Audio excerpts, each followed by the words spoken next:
You are listening to the Urban Sports Scene with Ray and Wole, and it's now time for HBCU Corner.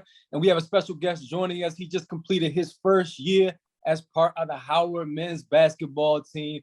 And his freshman year was dope. He amassed many accolades, including MEAC Freshman of the Year. Welcome to the show, Mr. Shy Odom. Shy, what's good, brother? I'm good, man. Thank you. I appreciate it. I appreciate you guys for having me. I appreciate you being on, man. Yeah, So Shy, man, you already can see we kind of chill. We was already eating before we came on. But also, we like to ask some fun questions to get started. So I'm gonna ask you this. Talk about your first HBCU homecoming experience in your freshman year at Howard, bro. Man, it was amazing. A lot of people, popped out. I think the whole street of Georgia was shut down. The whole street of Georgia was shut down. And it was just a great experience, being out there with my teammates. A couple of my friends from Boston, my hometown, came down to campus to enjoy that moment with me. So it was a great experience, just being there. Did they like DC? Yeah, they love DC. They love DC. There's fun things to do. Go out with friends, do all that type of stuff. So yeah. So what was the ladies looking like for homecoming, bro? I knew Ray's gonna say he go right into it. I mean, if you know Howard, then you would know what to expect when you come to campus. You know what I'm saying? My man. That's true. Yeah. This is true. When I was this is too much. This is so true. Yeah, it's still the same. It's still the same. Back still the same, yeah, man. I used to work in the hospital, so I saw a lot. I used to work in the hospital. Yeah. Those are the days. Those are the days. All right, so I mean, you're from Boston, but you're in the DMV. And I want to know: are you a fan of chicken wings and mumbo sauce from the carryout? And if so, which teammate put you on? Because somebody put you on. Jelani. First person to put me on wasn't even my teammate. I'm not gonna lie. Whoa. First person. My aunt lives in DC. She actually got a job accepted at Howard. She's the director of coordination in the in the marketing department in business, school of business. And when I first got there, I was staying with her for a little bit before I got on campus. And we got Jerry's carryout somewhere around the corner. Oh, okay. Yeah. I mean, it looks like spot kind of looked like a hole in the wall, but chicken and mumbo sauce was good. So I can't lie, it was very good. But I've tried some other different chicken and mumbo in the city. I really like DC for its soul food though. Soul food, the chicken, the yams, mac and cheese. That's my favorite meal actually. For real? Okay. I like oohs and ahs. That makes sense. Got good wings. Yeah, they do. Yeah. I peeped you, man. You had the special on at Sierra, so I seen you like soul food. It's been out there. But look, you gotta check out brunch. That's what we gonna tell you if you ain't been yet. Yeah. Okay. Brunch. I'll wake up a time. Yeah, I'll wake up a time. See what I'm saying? That's what I'm saying. It's hard to wake up. At some point, you still got some years. Yes, hopefully, you still got some more time here in the DMV. But we also know, like I just mentioned, we kind of know your background a bit. You in the music. So who you rocking with in terms of like musical artists? Who's your favorite hip hop artist? Who are you listening to right now? Right now, I listen to a lot of different people. I recently just got hip to a guy named B Baby. He's like an up and coming artist. I've been listening to him a lot lately. But as far as like mainstream, I listen to Lil Baby, Lil Durk, Gunna. Even though with all that's going around with Gunna right now, I still listen to Gunna. Who else? Drake's probably like my top guy. Yeah. And I also got like a little bit of an R&B side, like Giveon, Bryson Tiller, a couple of the girls, her. Aiko. I like a lot of different things. I got some flavor. You still recording yourself? I used to kind of play around with it, but I never really got into it really. My mom sings, my dad sings, my whole family sings, but I don't really do it for anymore. I should. Nobody listens. Would you say? I'm sorry. I said I should, but I don't. Oh, okay. Yeah. See, Ray, nobody listens to T.I. anymore, Ray. You know what I'm saying? We only, you know what I'm saying? I mean, he ain't on the auto-tune. Everybody knew they auto-tuning, man. That's the thing. If you ain't on the auto-tune, you ain't getting played, bro. But I mean, I like some of the people you said. I'm older though, so it is what it is. You know what I'm saying? I definitely don't. I like 21 Savage though. I like 21 Savage though. That's like 21 is good. 21 is good. So, who was your favorite hooper? My favorite hooper is LeBron. LeBron? That's what I'm talking about. Straight to it, man. That's what I'm talking about. Matter of fact, I shouldn't even have said LeBron. I should have just said the GOAT. Should have just said the GOAT. Oh, that's so you on that side. Okay. Okay. I mean, nothing wrong with that. Nothing wrong with that. No debates here, man. He's a fan of yours. So getting a chance to meet him personally, I'm sure that helped your fan. Nah, I was a fan like that before I ever even got a chance to be around him. So, Oh, you from Boston? You were I was a LeBron fan way before. Like my first pair of shoes was LeBron ones. I was a baby. My mom got me those, you know what I'm saying? And I was born his draft year. I was born in 2003. So I feel like I ain't mad at him, bro. I'm a Magic fan. I told you. Part, you know what I'm saying? Yeah, I'm a Magic fan. LeBron is like to me, it's like almost like the second coming. He's a souped up version of Magic. That's why I call it LeBron. Nothing like him so far. He's played a long time, man. Yeah, so man. Yeah, if you want to learn how to take care of your body, that's definitely the man to look to, no doubt. For sure. He's been running the league for 20 years, man. Facts. You seen that picture of him with Jason Tatum? When Jason Tatum and now they're playing against each other. Like that's crazy to me. Like that's how long he's been running the league for. You know what I'm saying? Yeah. He said running the league. Yes, though. I mean, for real talk. I mean, this is something that even the LeBron haters, they can't really argue. Real talk, they can't argue. They ain't no dude that had this type of longevity ever. Period. Even as great as Kareem was, yes. Like Kareem was at his last, somebody was under 20. LeBron is still giving you 26, 6 and like the same thing he was doing his rookie year. He's still doing the same thing in terms of like averaging 26 and 7. Easy. You know what I mean? So we can debate that later though. That's cool. It's a fact. There's no debate. It's a fact. I know, I'm not debating the longevity, but the GOAT piece, that's a fun discussion, man. It's all good though. All right, so everybody got their own opinion. I know, right? Of course. That's why we love talking sports, man. Hey, it's always gonna be like that, no matter what. But let's get into it now, bro. Your teammates, you at Howard, y'all had a good season last year. I covered you all this season. I came to the first home game. I covered the first home game, I should say, against UDC. You didn't play in that game, but I just feel like from the beginning of the year up into the MEAC tournament, just a tremendous amount of growth. You all came together, gained continuity, and were unstoppable. Won that MEAC tournament title. Just what was that experience like? And how special do you think this team was this past season? I think the team was very special.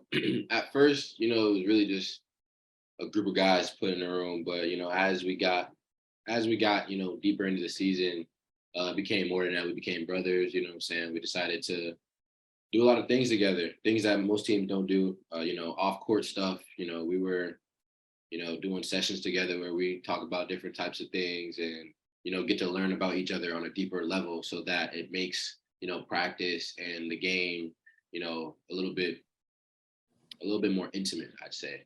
You know what I'm saying? So stuff like that is why, being able to be in the middle of a game and have so much emotion going on and still be able to pull through. Like there was 3 games against Norfolk State this year where it went either way, and we took all 3 of those games. And I think we took all 3 of those games solely because we had better team chemistry. So that last home game couldn't have went either way. That was a blowout. That was a blowout. But nah, definitely, I agree. I saw it come together. It was a beautiful thing. I don't know if you felt it. I mean, you saying it, but I guess me observing you're right there in it. I mean, it was dope to watch. No, for sure. I have never been a part of a team like last year's team, for sure. Let me ask you real quick. Was it the LaSalle game, if you remember, that was right before the break? Because right after that game, you was ready to go home right before Christmas. So did the change happen after the Christmas break, you think?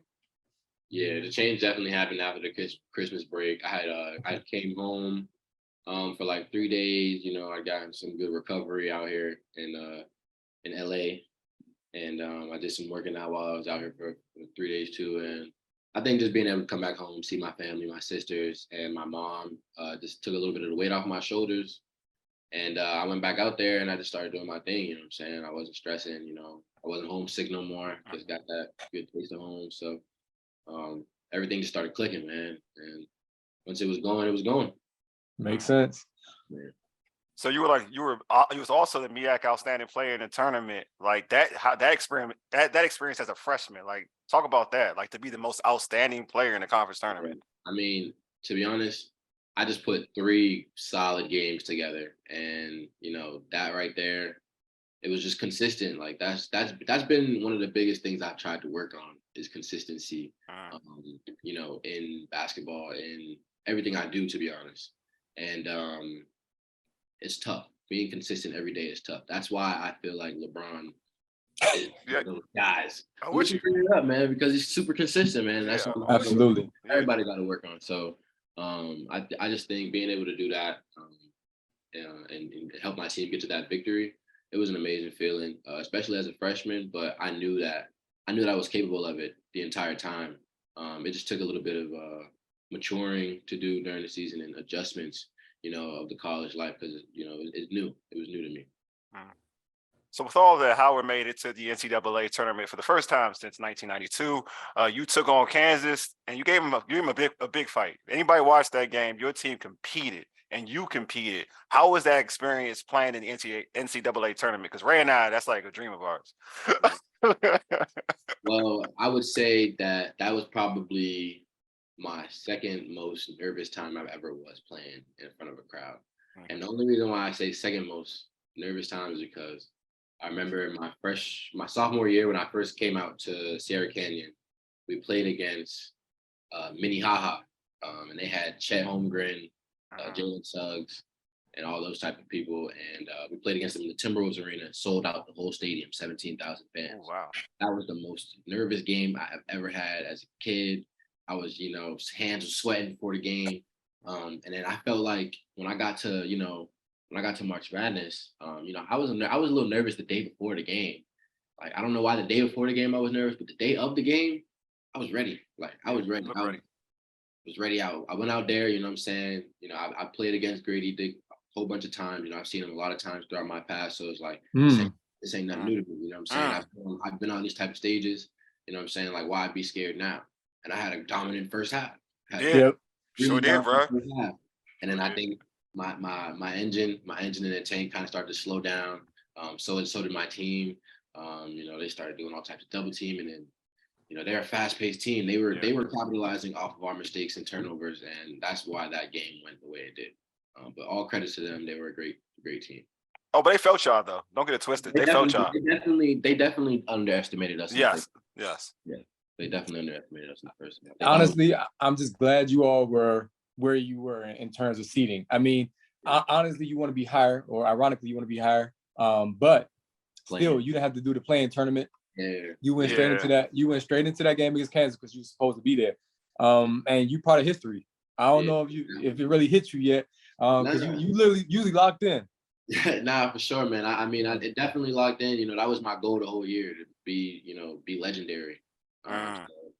So, you know, I'm just glad I was able to get it done, and now it's time to go chase another one.